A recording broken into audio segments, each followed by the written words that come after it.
The car said harvest. Let me tell you a story that happened long ago in the village of Dumasi. I was a boy when it happened, but I remember every detail as if it were yesterday. Even now, when I hear the rustling of maize fields at night, I shiver because I know what lies hidden in the soil. In those days, the land was ruled by the seasonal spirits, and we, the people of Dumasi, followed their ways. The elders always told us, the land gives when it is ready, and it takes when you are greedy. No one dared to harvest before the first rain of the season, for the land had to be blessed before we took its gifts. The richest farmer in Dumasi was a woman named Abeni. She was not just wealthy, she was a wise. Her fields stretched far beyond the village, and every year her granaries were the first to be filled after the rain. People respected her, but more than that, they feared her. It was said that her ancestors whispered to her through the winds, guiding her hands as she planted and reaped. But where there is wealth, there is always envy. A man named Durojaye, Duro for short, had always resented Abeni. He was once the wealthiest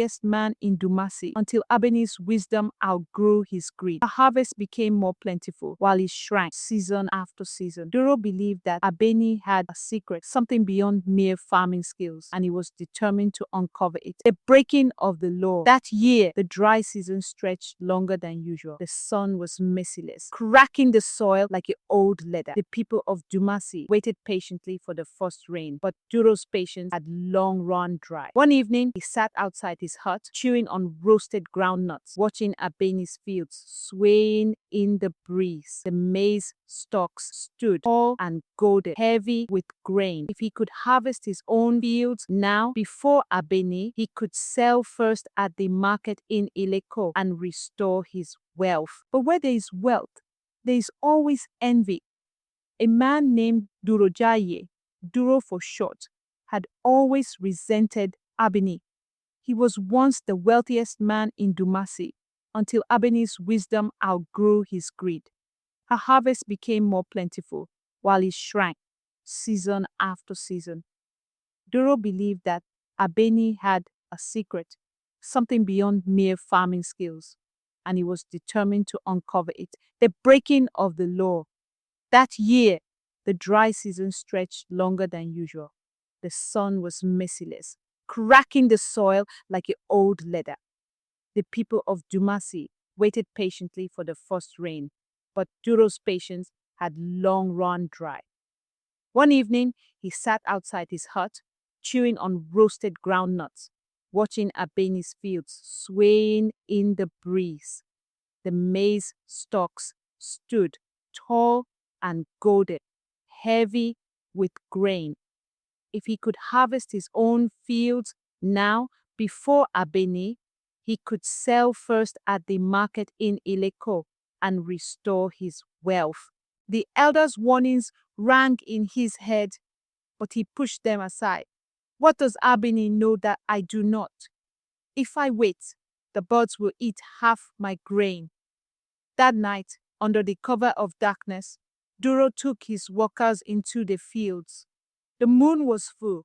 Watching like an elder who sees but does not speak, they worked swiftly, their sickles whispering through the stalks. By morning, Duro's granary was full, and he laughed. Foolish traditions! See how I have outsmarted Abeni. But Abeni didn't look troubled. Instead, she stood at the edge of her fields, her hands folded. She looked toward the sky, then at Duro, and simply said, "You have woken the land before its time. Now you must answer to it." Duro scoffed.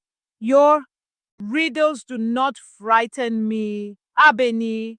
You are only jealous because I will be the first to sell." But Abeni only nodded. "Wait and see."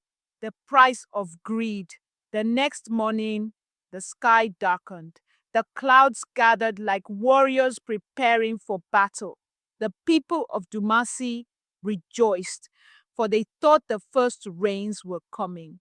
But when the wind came, it was not a gentle breeze. It was angry.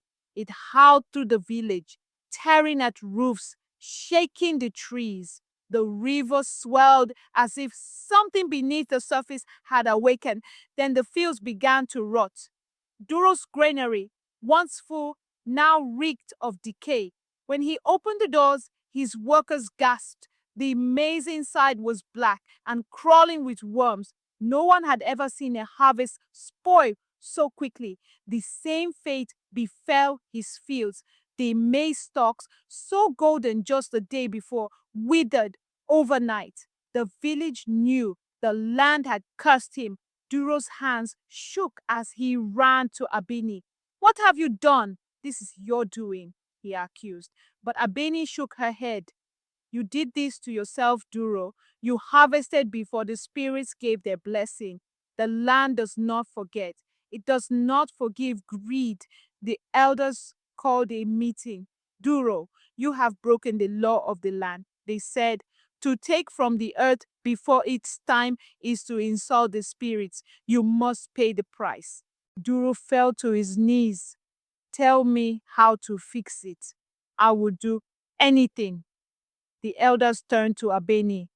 "Only she knows how to restore the balance." Abeni sighed. "It is not easy. You have angered the spirits. But if you truly seek forgiveness, you must return what you took." Duro looked at his ruined harvest. "But it is already rotten. How can I return it?" Abeni's eyes darkened. "Not to the granary, Duro, to the earth. You must bury every grain with your own hands. And for a full season, you must not plant or harvest. Only then will the land accept you again." Duro's heart sank. A full season? That meant a year without wealth, without status.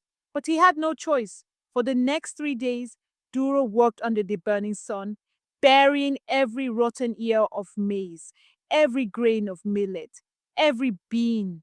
The villagers watched in silence, knowing that he alone had brought this upon himself.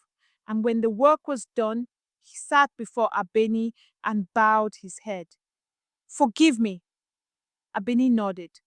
"The land will decide if you are truly sorry." The lesson of the earth. The year passed, and true to his word, Duro did not plant.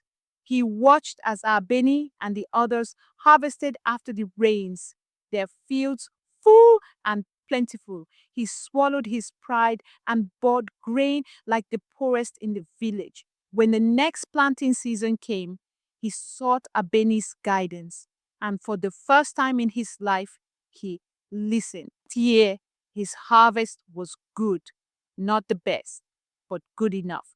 And when he reaped, he waited for the first rain before taking a single stalk.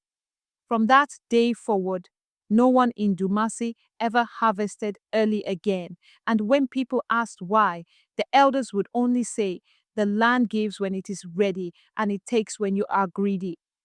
This is the story of Duro and the cursed harvest, and I tell it to you now so that you will not make the same mistake.